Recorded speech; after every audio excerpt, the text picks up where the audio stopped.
छगन भुजबळांनी मात्र देवेंद्र फडणवीसांसाठी बॅटिंग केल्याचं बघायला मिळतंय। ओबीसींच्या हक्काकरता फडणवीसांनी काम केलं, त्यामुळेच फडणवीसांना टार्गेट केलं जातं असा आरोप भुजबळांनी केला।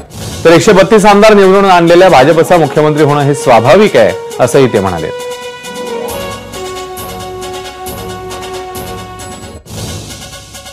सर्व मागासवर्गीय आणि ओबीसी त्यांचे अधिकारावर कुठेही गदा येऊ नये म्हणून निश्चितपणे जे आहे फडणवीस साहेबांनी जे आहे सहकार्य केलेलं आहे, मदत केलेली आहे, शक्ती पाठीमागे उभं केली आहे। म्हणून तर त्यांना जे आहेत काही लोक जे आहेत प्रचंड टार्गेट करतायत। आपण पाहिलं ते होऊ नये म्हणून सगळे निरर्गल जे आहेत भाषा सुरू आहे।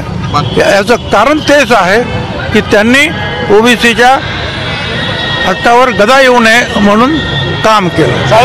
132 आमदार निवडून आल्यानंतर भाजपचा मुख्यमंत्री होणं ही एक स्वाभाविक प्रक्रिया आहे। शिंदे साहेब मुख्यमंत्री झाले, फडणवीसांनी सांगितलं मी लांब राहून बाहेर राहून काम करीन, परंतु त्यांना दिल्लीवरून आदेश आला की नाही तुम्ही उपमुख्यमंत्री म्हणून काम करायचं आहे। फडणवीस साहेबांनी ती सुद्धा नाही म्हटलं तर एक प्रकारची अवहेलना असते, पण ती त्यांनी सहन केली पक्षाचा आदेश म्हणून आणि पूर्णपणे 100% त्यांच्या त्या कामाला त्यांनी झोकून दिलं आणि महायुतीला प्रचंड बहुमत मिळवून देण्यामध्ये रात्रंदिवस त्यांनी काम केलं।